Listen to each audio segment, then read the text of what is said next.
The cinematic cowboy is usually a rugged romantic, maybe slightly dusty, but largely clean-shaven and fresh. The reality of the 19th century American frontier was a life lived in heavy wool.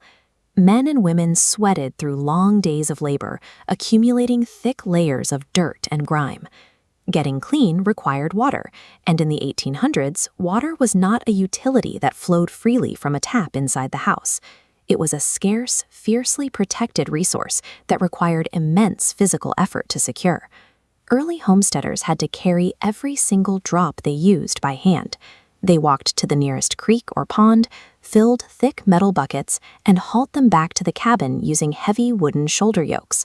Once the water was finally inside, the labor continued. Heating enough water for a single bath meant chopping massive piles of firewood and waiting hours for it to warm up over a cast iron stove or open hearth.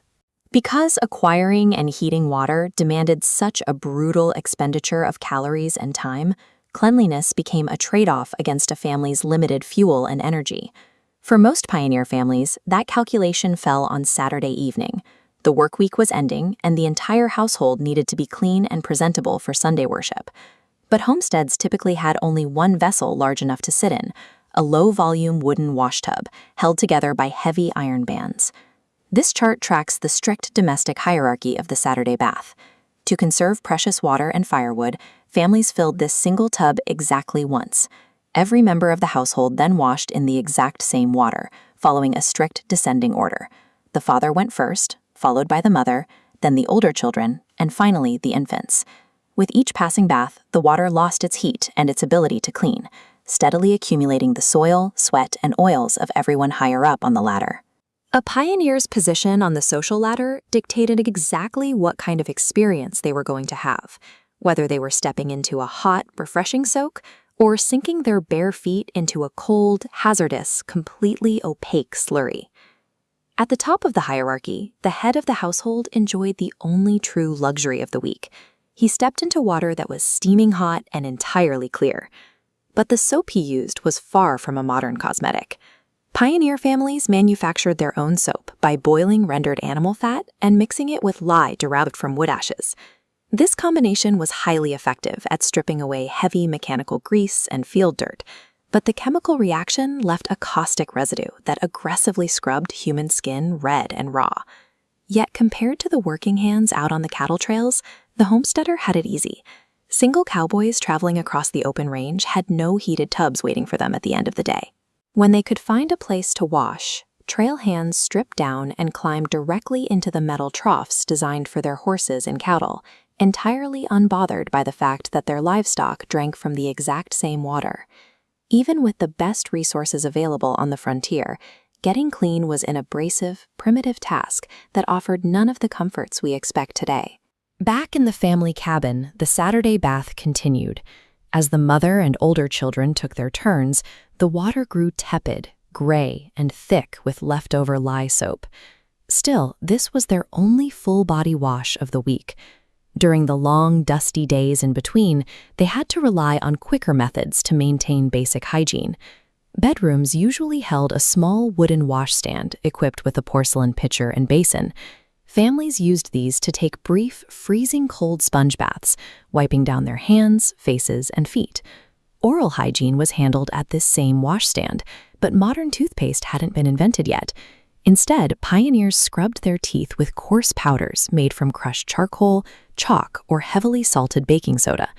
To apply these abrasive powders, they would snap off a small twig, usually from a willow tree, and chew on one end until the wood splintered into fibrous bristles, then violently scrub the rough stick against their gums. For the middle ranks of the family, staying presentable meant navigating a constant, uncomfortable compromise between freezing water, splintered wood, and caustic ash.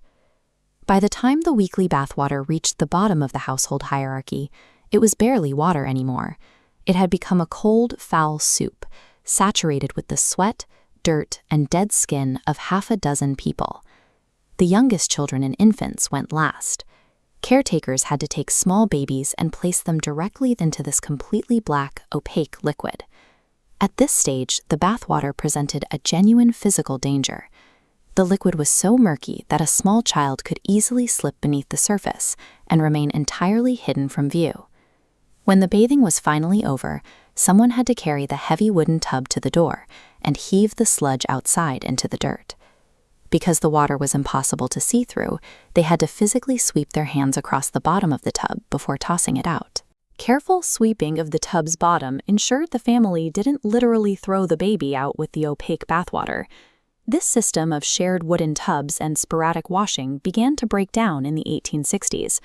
During the Civil War, medical science conclusively proved that washing patients and their clothing directly prevented the spread of disease.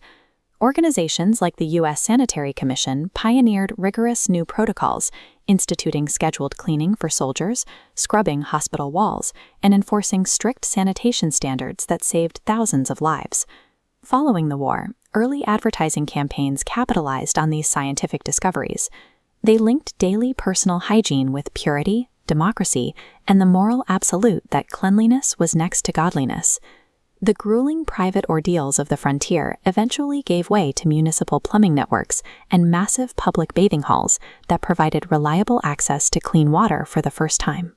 Today, a hot shower is an effortless, everyday expectation, the result of a long transition away from the shared sludge of the frontier family.